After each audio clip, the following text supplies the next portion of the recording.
Hi guys! Recently you've given me good feedback on comparison videos, so here's another one. Today I will review the new Canon SX400 and SX520 ultra zoom cameras.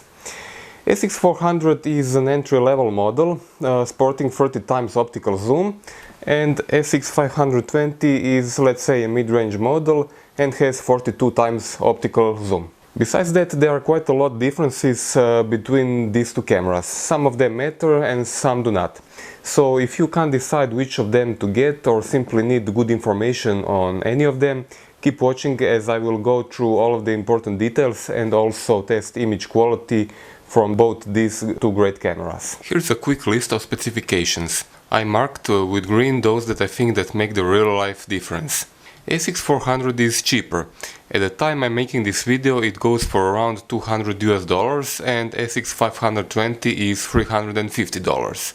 That's a big difference for some buyers, so let's see if it is worth it. First of all, and most important, image quality. Both cameras have 16 megapixel sensors and the same Digic 4 Plus image processor. But SX400 uses old CCD technology while SX520 has back illuminated CMOS. In daylight conditions, images appear very similar, if not the same. I left both cameras at automatic shooting mode to see what they can do by themselves. And as you can see, images are very nice with realistic colors. There are some differences in color shades, like the red tiles on this roof, but nothing that would matter in real life. Light metering is almost identical in both cameras, but SX520 sometimes like to meter a tiny bit more conservative.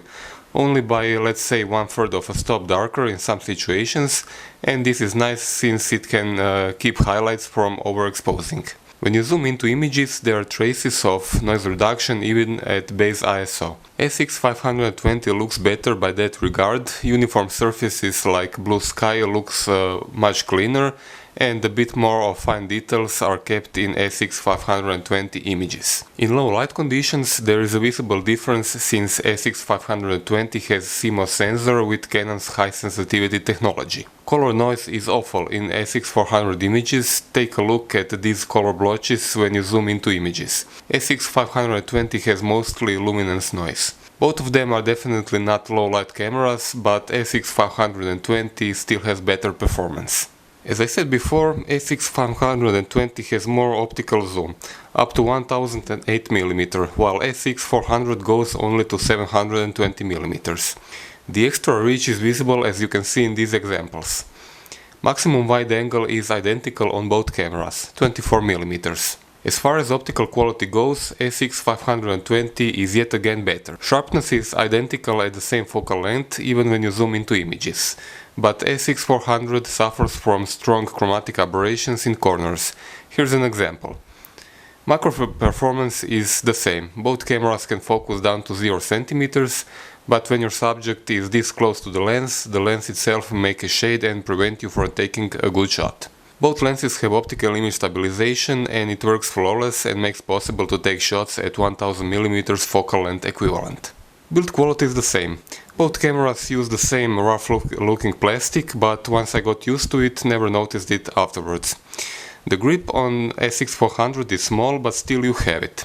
It protrudes good 3 centimeters, that's a bit above an inch. It is covered with rubber and although it is very small, it is actually nice to hold. SX520 on the other side has a much taller and beefier grip. This one fits more natural in my hand. There is also a rubberized thumb rest on the SX520, which is not included on the SX400. Buttons are the same on both cameras. They have short travel but are big and logically placed. Both cameras have lithium batteries and external chargers included in the retail package. They last for around 200 shots out of a single charge. LCD screens have 3-inch diagonal, but SX520 has twice more screen dots. Although this is hard for me to demonstrate over YouTube video, the difference is really visible and it really pays off to buy SX520.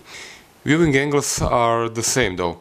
Screens are visible from above, but from below they are both unusable on both cameras. SX400 is more basic camera when it comes down to shooting modes and manual controls.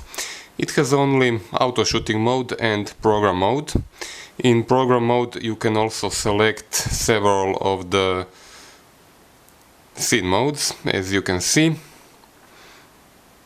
or you can take control over basic settings like ISO, white balance and similar. There is no option to adjust shutter, aperture or manual focus. At least you get infinity focus, and that's quite nice to have, especially when you shoot nighttime landscapes. For more manual controls you need to buy SX520, since it comes with proper mode dial and all manual controls. For example, this is manual focus, and you also get direct buttons for drive mode, ISO and control wheel where your index finger is.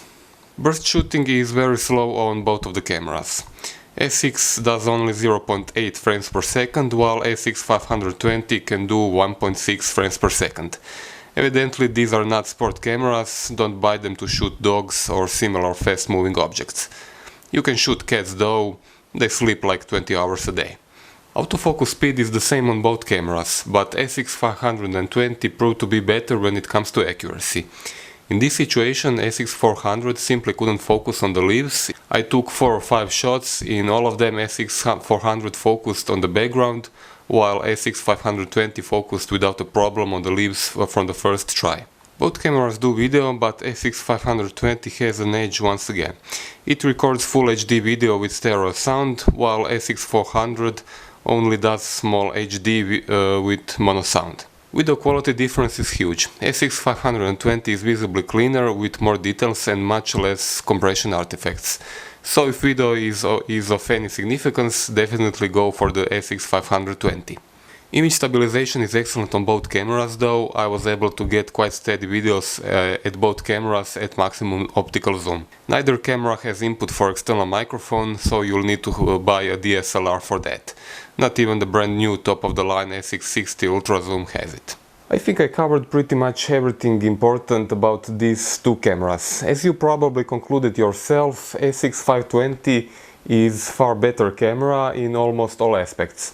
More optical zoom, manual exposure and focus controls, bigger and better shaped grip, visibly better LCD screen, better low light performance and significantly better video recording. It is more expensive though, so if you need a budget camera and do not care about the video and will mostly shoot in daylight, SX400 is also a good choice. As I demonstrated, image quality is, in good light is pretty much the same on both cameras. Both are excellent as travel and all-around cameras due to large optical zoom and good image stabilization. I will publish a detailed review of both cameras on my blog camerahoarders.com, so be sure to check out this video later, as I will post the link to the review in the description below the video. Okay, that's it from me in this video. Hope I gave you good valuable information. Don't forget to press like, subscribe to my channel, and as always drop me a comment if you have a question. I'll be glad if I can help. Thanks for watching.